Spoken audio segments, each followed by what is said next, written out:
what is ramen? Is it instant noodles? Is it junk food? The experience of instant ramen can become this very personal thing, especially in America and in other parts of the world. It's real ramen that actually is a little bit unknown outside of Japan. It's a lot more than cup noodles. It's a lot more than top ramen. It's this whole evolving cuisine that has been going on in Japan for the better part of the last century, and it's gotten to this point now where it's really starting to catch on in the States.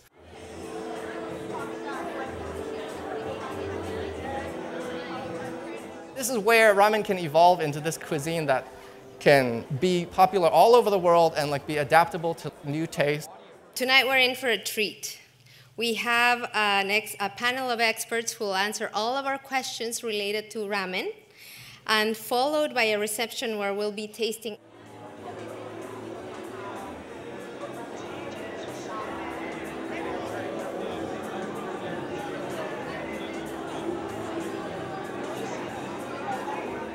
What he's doing right now is he's taking the fresh noodles, putting it in the pot, and just boiling it. You have to do this kind of right before you serve it. You always put in the soup first. You put in the tare, which is the base, and then you put in the broth made with pork bones or chicken, and then you add the toppings. In that case, he has a kikurage, which is a wood ear mushroom, chashu, which is barbecued pork, aonegi, which is the green onion, and they use the garlic oil in there. 先生、最初はスープからでしょうか、それとも麺からでしょうか。最初はまずラーメンをよく見ます。あ、はい。さて。ではまず箸の先でですね、ラーメンの表面を鳴らすというか撫でるというか、そういう動作をしてください。これはどういう意味でしょう。ラーメンに対する愛情の表現です。Ramen has always been a food of convenience, even before it was a convenience food. During the food shortages of post-World War II Japan, cheap white flour imported from the United States became an important life-saving staple ingredient. The popularity of ramen truly exploded when Momofuku Ando invented instant ramen in 1958.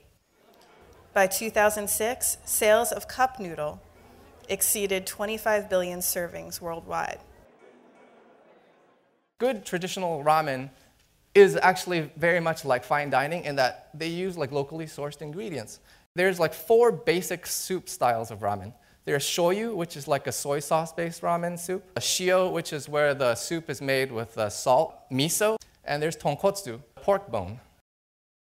Within those, there's so many different varieties of ramen from each different part of Japan. Honshu, the main island of Japan, specializes in shoyu ramen. Kyushu, southern Japan, specializes in tonkotsu, pork bone ramen. So as you move further west and south, you start to see them kind of blending the pork bone and the soy sauce more. 次に箸の先を焼き豚の方に向けてください。はは、いきなり焼き豚から食べるわけですか。いやいや、この段階では触るだけです。箸の先で焼き豚を愛おしむように。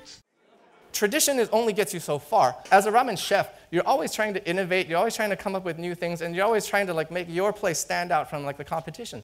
Hakata is a city that is famous for ramen stands. So what they do is they have all these carts lined up along the river. It's the most beautiful thing ever. I totally love just hanging out there and watching people get progressively more and more drunk until they're stumbling home at 4 in the morning. And of course the thing to do at that hour is eat ramen.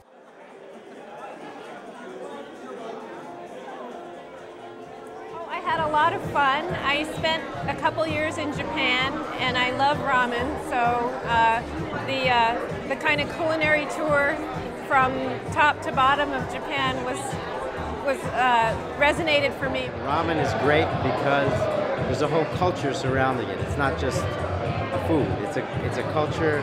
It's a specific dish, but people are really they're fanatical about it. It's really exciting because people put their heart into it. So whether they're a foodie, whether they're into ramen, whether they do something completely unrelated and they were just walking by down the street and they just saw this, oh hey, I need to get out of the cold for an hour. It's great to see a place that supports this.